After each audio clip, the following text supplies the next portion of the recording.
Coach doesn't like talking about rankings. What about from your perspective? Number 2 in the country, how does that feel? Yeah, it's pretty cool. So actually, this past Sunday when we got done with practice and I was up in the coach's office, right when we were about to leave around 10 o'clock, I kind of sat back and said, hey, to you guys, what does it feel like to be number 2? And, they kind of stopped me and was like, hey, nothing changed, nothing, the job's not finished, nothing's done. And I was like, okay, like as long as you guys are there, like we can be there too. So, just keeping everyone level-headed. It's obviously exciting, big time for the university, big time for the city. But for us, we just got to keep going week by week. Speaking to that, is there just a different type of confidence and maturity about this group to be able to handle, a number 2 ranking and, kind of say there's, unfinished business still to go? Yeah, I think it says a lot about our maturity and just who we are as a team. We know what our ultimate goal is at the end of the year, and that's to win championships. We know championships aren't won on the first game of the year, or they aren't won on the 6th game of the year, but rather the 13th and 15th game. So to just know that these guys are locked in for the whole season and week in and week out and not looking forward to the next week or even weeks down the road just shows how mature we are. Talk about the leadership, as we saw with Coach Fickle, between you guys. How do you guys go as players to keep all that in with all the outside talks now being number 2 in the country?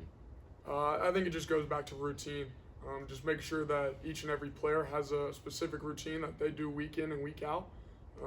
Once you get into that routine, everything just it just goes by itself. And so, all these weeks kind of go into each other, but to just be able to come in every week, do the same thing that we do to prepare for each game, each team that we face. I feel like that's where we do really well at, is making sure that we stay locked in on each week and not looking forward. We see how you handle it. Like we talked to Jerome, and he never seems impressed with anything. Who's the worst? Who's like in the mentions the most that you guys in the locker room really put attention to? Like I said, there's no talk like that.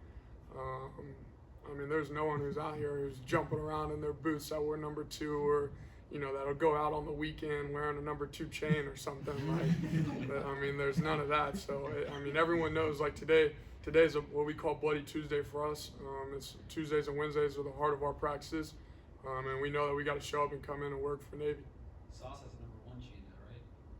Yeah, but Sauce might be a little different. So. Is Jerome really that humble, or is that just like a media thing? Oh no, Jerome is one of the most humble guys on the team. He puts everyone before himself, and he'll make sure you know that.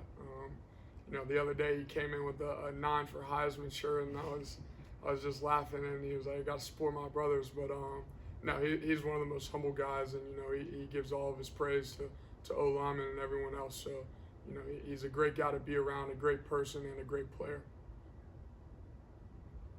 We saw yesterday you were with Majay celebrating the gender reveal. Talk about the advice you have given him, knowing you just became a father. Talk about the advice you have given him going forward. Yeah, so I think we kind of had the same mindset going into the gender reveal, that we were both going to have little boys.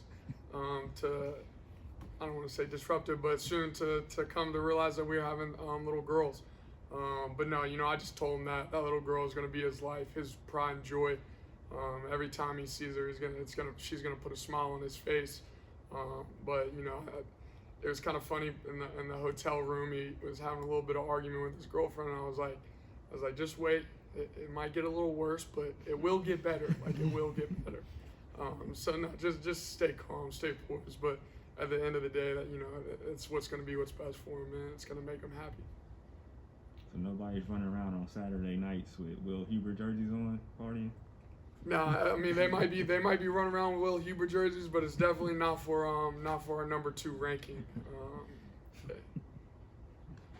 You guys lost to Navy in 2017. Obviously, you weren't in the role that you are in now, but that UCF loss was a big impact in how you prepared last week. Will that loss to Navy be a big key into how you prepare for this week? Yeah, Navy's a specific type team that we have to prepare for. Mostly on the defensive side of the ball, and they still give us a couple different looks on offense.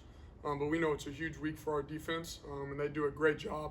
Our scout team does a great job of being able to recreate the looks that Navy does to the best of their ability. You know, it's a unique offense that they run, and you know we only get to see it once a year. So you know, for our scout team, this is a huge week for them. Every week's a huge week for our scout team. This week more than ever. And so I feel like, you know, if the scout team can put together really good looks, it's going to make the defense have a lot easier day on Saturday because they've already seen the looks, they've watched the film. But just to go out there and play like on these Tuesdays and Wednesday practices, to be out there and be able to go out there and kind of play with those looks at as close to game speed as you can, it makes it a lot easier for them. Big week for your guy Kyle Bolden on the whistle. Yeah, so KB obviously coming from Coleraine, running the triple option, the veer. He's got a lot of experience with it. So him being able to sit back there and coach up the scout guys to be able to tell them, you know, exactly what looks they need to be given and what to do here and there. It's huge to have a guy like him, you know, in our corner, who his dad has kind of, you know, basically raised him on that offense, and so he's a huge part of what we do.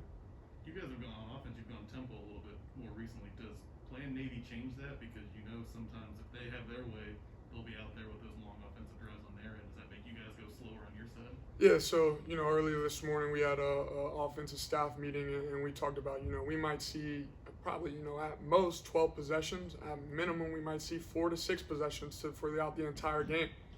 We just know that every possession we get, we have to take advantage of and execute because, like you said, we don't know how long Navy could have the ball for 8 to a whole quarter, almost a whole half. So we know that, you know, we can't have any 3 and outs.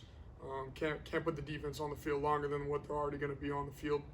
So just being able to execute every drive and hopefully end it with points.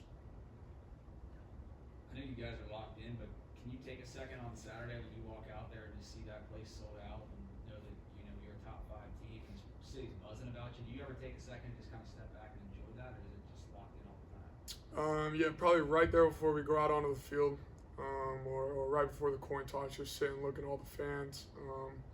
And then, you know, I think it's kind of cool when, you know, the defense is out there on the field and I'm on the sidelines and it's a 3rd down and the fans are loud.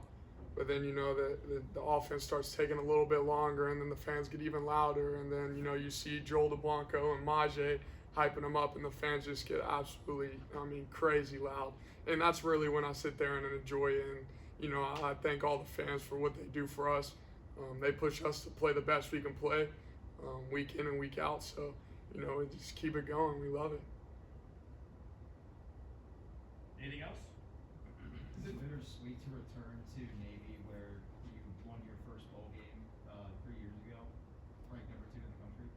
Yeah, you know, I think it's going to be fun for myself. You know, we played there. I think we played the Military Bowl, and then we might play another game there or no. But to go back there, it's a beautiful stadium, beautiful place, great atmosphere. So it's going to be fun to go in there and play, and hopefully come out with a win. All good? Thank you.